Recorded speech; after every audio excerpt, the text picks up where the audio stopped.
তুমি একজন সৎ ব্যক্তি। তুমি কখনোই অন্যায়ের সাথ দাওনি।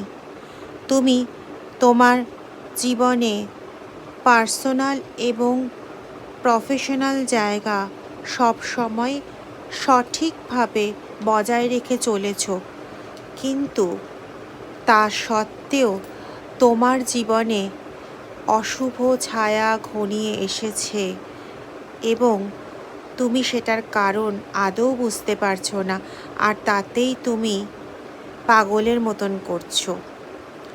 বুঝেই উঠতে পারছো না যে কিভাবে কি করা প্রয়োজন, কেনই বা এরকম হলো।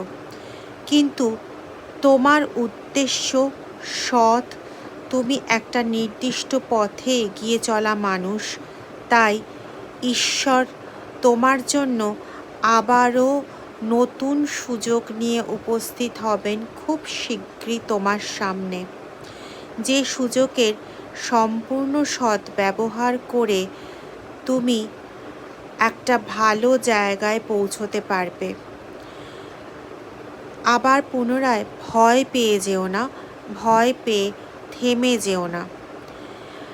তাহলে তুমি জীবনের সমস্ত কিছু অ্যাচিভ করতে পারবে, জীবনের রঙে আবার রঙিন হতে পারবে, জীবনকে আবার নতুনভাবে উপভোগ করতে পারবে। আবার তুমি সেই জায়গায় আসবে যেখানে তুমি প্রয়োজনের সময় মানুষকে সহায়তা করতে পছন্দ করতে, যে জায়গায় দাঁড়িয়ে থেকে তুমি ঐশ্বরিক বলে বলীয়ান হয়ে তুমি মানুষকে টাকা পয়সা দিয়ে সাহায্য করতে, আবারও তুমি সেই জায়গাতেই ফিরে যেতে পারবে। এবং এই সমস্ত জায়গার থেকে মুক্ত হয়ে তুমি শেষ পর্যন্ত কিন্তু সেই কিং রূপেই অধিষ্ঠান করতে পারবে।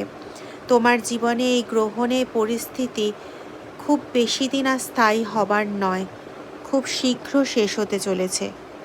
নিশ্চিত থাকো, শেষ পর্যন্ত জিত তোমারই হবে বন্ধু, তোমারই হবে।